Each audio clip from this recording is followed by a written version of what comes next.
Hm? Was haben wir heute schon alles gemacht, wir zwei? Hm? Waren wir am Strand? Oder? Sind wir rumgefahren mit dem Kinderwagen. Dann hast du aber geschlafen die ganze Zeit, du kleiner Wursti. Hm? Ja, ja. Hast du geschlafen? Weil du eine Schlafmütze bist, der Kleine. Hm?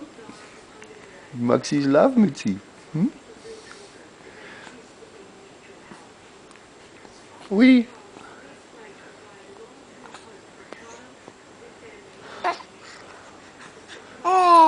Ja, ja. Das stimmt schon.